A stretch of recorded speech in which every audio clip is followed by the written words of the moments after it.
The M1 chip is currently being used in 7 different products, from Mac Mini to iMac, from iPad Air to iPad Pro. And it's safe to say that M1 completely shifted the whole computer industry, and was one of Apple's biggest innovations in recent memory.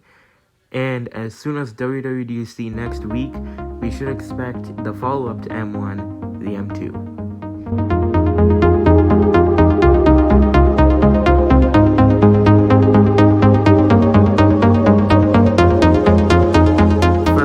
What performance jumps should we expect with M2?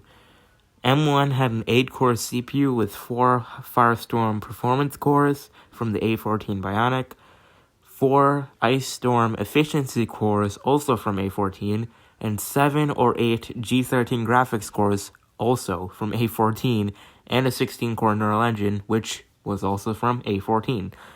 With M2, we should expect the same 8-core CPU layout, but those cores will be faster to Avalanche and Blizzard cores from A15, Avalanche being performance, Blizzard being efficiency. The GPU will feature more cores and faster ones too, with 9 or 10 G14 graphics cores. But M2 is expected to feature the same 16-core neural engine, but it will be a faster neural engine. It is expected to feature the same amount of RAM with 8 and 16 gigabytes, and the same amount of storage from 256 gigs to 2 terabytes. When it comes to performance numbers, I did some calculations myself, and from the looks of it, the single-core performance in Geekbench for the M1 is around 1713, whereas the M2 is going to be around 1849, around 8% improvement. Not that big of an improvement when it comes to single-core. But when it comes to multi-core, M1 is around 7422, whereas M2 will be around 8589, around a 16% improvement, and actually nearing the binned M1 Pro chip found in the base model 14-inch MacBook Pro.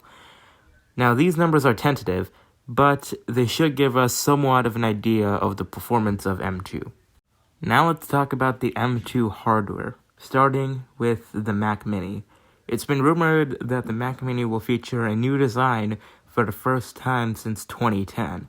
It will feature a slimmer design with a plexiglass-like top, a magnetic power connector from the 24-inch iMac, and potentially multiple color options also from the 24-inch iMac. This should be at the same price of $699 like the current M1 Mac Mini.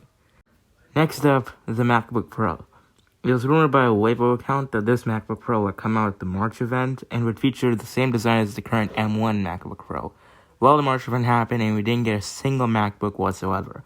95Mac says that this MacBook Pro is coming, and has the codename of J493, and they say that it will be 13 inches, so it might be a same or similar design to the current M1 MacBook Pro.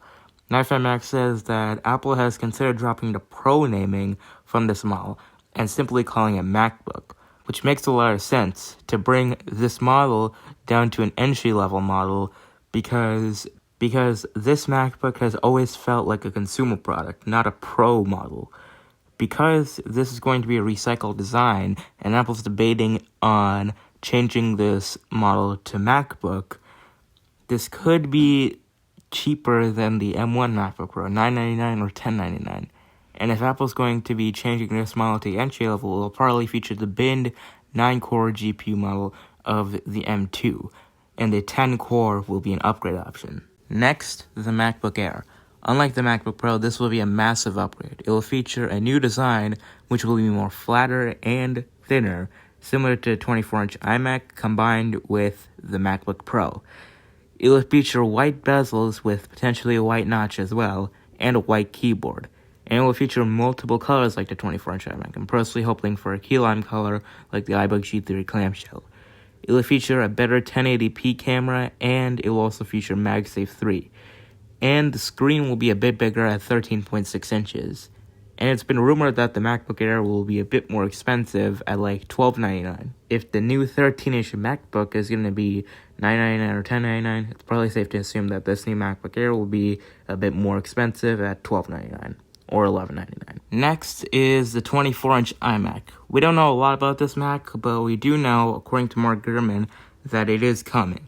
I predict it will be the same design as the current model, but maybe with slightly different colors. They will most likely feature the 9-core GPU model of the M2 for the base model and the 10-core for the higher-end models. And it will most likely be the same price at $1299 for base model and $1499 for the higher end. I wouldn't be surprised if Apple just drops this in a press release. Now let's talk about the iPads, starting with the iPad Pros. It's been rumored in the past that the upcoming iPad Pros will feature a glass back, but 9to5Mac now says they'll feature a bigger glass logo for MagSafe with an aluminum back. It's also been rumored that the 11-inch model will feature a mini LED Liquid Retina XDR display that the 12.9-inch model got last year. These two iPads will feature the higher-end 10-core GPU M2 chip, and these are most likely rumored to launch in the fall, probably either September alongside the iPhone 14 and 10th generation iPad, or in October. The 12.9-inch model is most likely going to be at the same price of $1099, but the 11-inch model will feature the mini LED display, which might cause a price increase to $899. Last up, the iPad Air. Back in March, Apple brought the M1 to the iPad Air, so naturally, Apple would bring the M2 to the iPad Air next. We don't know a lot about the M2 iPad Air. In fact, we know pretty much nothing, but we can make some predictions. There have been some rumors of an OLED display in the iPad Air, so maybe we could see that on the M2 model, but that looks like to be pushed to 2024. We could also see MagSafe from the iPad Pro to come to the iPad Air as well. The iPad Air normally gets updated every 1.5 years. The 3rd gen iPad Air came out in March of 2019, 4th gen in September 2020, and the 5th gen most recently in March 2022. So if we follow that timeline, it's safe to say that the 6th gen iPad Air is going to come out in September of 2023. So M1 completely redefined what the Mac can do, and M2 looks to be just an evolution of what M1 was. That's perfectly fine, and from the looks of it, all the M2 hardware looks to be really exciting, and I'm ready for all of it. Hopefully we get to see some of it next week.